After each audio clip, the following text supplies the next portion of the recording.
자, 이렇게 도심 집회를 놓고 여야 간에 정말 생각의 차이, 이른바 정치 철학의 차이를 극명하게 드러냈는데 오늘 아침에 원유철 이종걸 여야 원내대표가 만났습니다.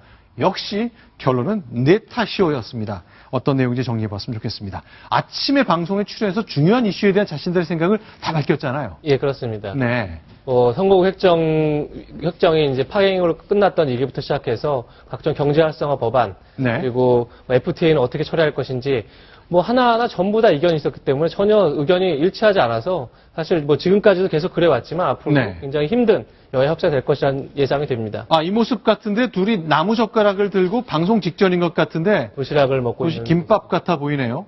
예. 네. 도시락도 먹고 또 지금 사진은 안 나왔지만 네. 우리 이렇게 팔씨름 하듯이 네. 손을 잡고 있는 사진도 올리고 여러 가지 사진들이 있었습니다. 굉장히 화합하는 듯한 모습을 보였지만 실제 네. 방송에 들어가서 나눈 대화는 여전히 서로 상대를 탓하는 것으로 머물렀습니다. 몇 가지 중요한 쟁점을 한번 살펴보겠습니다. 그 전에 이렇게 여기 나왔네요. 원유철 원내대표가 글을 올렸는데 밤샘 협상을 어제 했고 오늘 새벽에 또 만났다. 김밥 함께 먹었는데 결론은 예상하지 않아도 저희가 잘 알 수 있을 것 같습니다. 그러면요. 주요 쟁점과 관련된 얘기 좀 나눠보겠습니다. 예. 자, 어떤 얘기를 서로 나눴나요? 일단 선거구 획정이 파행을 끝났죠. 원래 네. 11월 13일까지가 법적으로 무조건 해야 하는 법정 시한이었음에도 불구하고 네. 12일까지 무려 사흘이나 밤샘 회의를 했지만 밤샘은 아니지만 사흘이나 마라톤 회의를 했지만 결국은 서로 입장 차이를 좁히지 못하고 파행으로 끝났습니다. 그런데 이제 서로 내부 회의 때 우리가 각각 이만큼까지는 얘기를 했던 게 좀 새로운 내용 같네요. 새로운 내용은 지금까지 모두 알려진 내용인데 결국은 네. 알려진 내용을 다시 한번 주장했다고 볼 수 있고요. 네. 새누리당 주장은 이렇습니다. 어차피 지역구를 늘릴 수밖에 없다. 왜냐하면 농촌 지역구를 농촌의 대표성을 살리기 위해서는 지역구를 네. 줄이는 순간에 농촌 지역구, 쉽게 해서 영남이라든지 호남이라든지 네. 이런 농촌 지역구가 다 통합돼 버리고 그렇게 되면 농촌의 대표성이 떨어지니 네. 농촌의 대표성을 살리기 위해서는 결국은 정수를 동결한다면 비례대표를 줄 수밖에 없다. 계속 주장을 했죠. 네. 그랬더니 새정치민주연합에서는 알았다. 그럼 비례대표를 줄이자. 대신 권역별 비례대표를 받아라.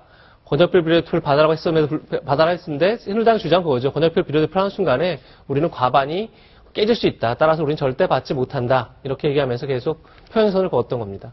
자, 우리 당이 손해다. 이거 못 받겠다. 아주 적나라하게 이해득실을 따지는 얘기를 했습니다. 자, 이것 말고도요. 몇 가지 포인트에서 얘기를 했는데요. 자, 뭘까요? FTA, 한중 FTA 얘기를 했네요. 그렇습니다. 한중 FTA는 박근혜 대통령도 여러 번 얘기한 겁니다. 왜냐하면 한중 FTA가 하루만 늦어도 수출 기업들이 40억씩 손해를 본다 이렇게 여러 차례 얘기했던 거기 때문에 새누리당 입장에서는 하루라도 빨리 FTA 비준 동의를 통과시켜야 할 입장인데 네. 야당에서는 원칙적으로 찬성하지만 중국과 추가 보완 협상이 필요하다. 보완 협상의 내용으로는 물론 다 수출업체만 이득을 보기 때문에 그렇지 네. 않은 중소업체들에 대한 보완책도 필요할 테고 또 하나는 황사 대책을 요구했습니다. 이종걸 대표가. 황사가 지금 심각하니까 FTA 다시 추가 협상을 해서 황사에 대해서 중국이 보다 적극적으로 좀 막는 그런 역할을 하도록 강제해야 된다. 이런 얘기를 했습니다. 근데 이거 제가 좀 궁금하네요. 지금 막 갑자기 든 생각인데 지난번 한미 FTA 때도 그랬고요. 협상이 이제 정부 차원에서 논의가 끝났는데 이거 재협상하라고 요구하는 게 자꾸 생기잖아요. 이게 중국하고 다시 현실적으로 협상을 해서 황사가 됐건 무엇이 됐건 수출 기업만 이득을 보지 않는 구조로 바꾸는 것 이게 가능한가요? 물론 불가능하지는 않습니다. 협상을 네. 다시 할 수 있는데 협상을 다시 한다면 결국은 우리가 뭔가를 얻으려면 또다시 우리는 뭔가 주어야 합니다. 그게 협상의 ABC 아니겠습니까? 따라서 우리가 상태 대책을 요구한다면 반대로 지금 중국에서 여러 가지 김치를 수입한다든지 삼계탕을 수입한다든지 여러 가지 이제 저희 쪽에 유리한 조건을 내걸었는데 저희가 반대로 이제 황사 대책을 요구할 경우에는 저희도 그만큼 손해를 보는 것들을 갖고 와야 하기 때문에 협상이라는 네. 게 기본적으로 재협상이 그렇게 쉽지 않은 구조입니다. 근데 눈에 띄는 건 윤상식 장관 얘기를 갑자기 툭 꺼냈네요. 이거 왜 나온 거죠?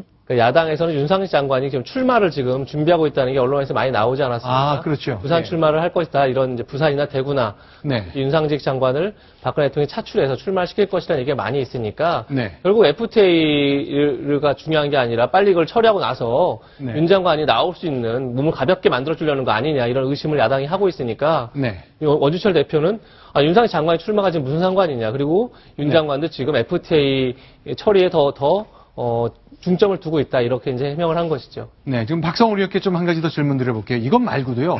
박근혜 대통령이 늘 국회를 비판할 때 아니 이 법 통과해주면 경제 살리기에 참 도움이 될 텐데 하면서 안타까워했던 그런 포인트가 있습니다. 오늘 그 대목도 여야 원내대표가 설명을 했네요. 그렇습니다. 그 서비스 발전 기본법을 비롯해서 경제 활성화 법안을 네. 빨리 통과시켜주면 82만 개의 일자리가 생길 수 있는데 빨리 네. 처리해 달라라고 요청을 했고, 이에 대해서 이종걸 원내대표는 근데 그 법안들이 또 그와 함께 노동개혁 법안, 특히 그 네. 여당이 처리를 요구하는 이런 것들이 자칫하면 비정규직만 양산하고 네. 또 아까 얘기한 경제활성화법은 의료 공공성을 해친다. 이렇게 네. 계속 과거에 해온 얘기에 반대 논리로 되풀이하는 이런 일이 있었습니다. 양산되는 거에 대해서는 그 이종걸 원내대표도 동의하는 것 같은데 일단 일자리는 많이 생기지만 그게 대부분 비정규직일 것 같아 걱정이다. 그런 얘기를 했네요. 또 의료산업, 또 서비스산업과 관련해서는 공공성을 해치기 때문에 돈 벌려고 하는 의료 행위에 대한 기본적인 반대 철학이 있으니까 그렇게 얘기를 했나 보네요. 자, 어떻습니까? 이재명 차장. 여야 원내대표가 만나서 오랫동안 다시 한번 공개리에 카메라, 그 TV 카메라 앞에서 얘기를 했는데 역시 평행선을 달린 건가요? 그렇습니다. 역시 뭐 아직까지 합의점을 찾긴 쉽지 않아 보이고요. 그런데 네. 새누리당에서는 늘 이렇게 주장합니다. 그 노무현 대통령 시절에도 서비스 발전을 위해서 세 차례나 정부 대책을 발표합니다. 그 대책 안에는 의료산업 개방도 포함되어 있습니다. 실제 정권을 운영하고 유지하고 경제 발전을 책임진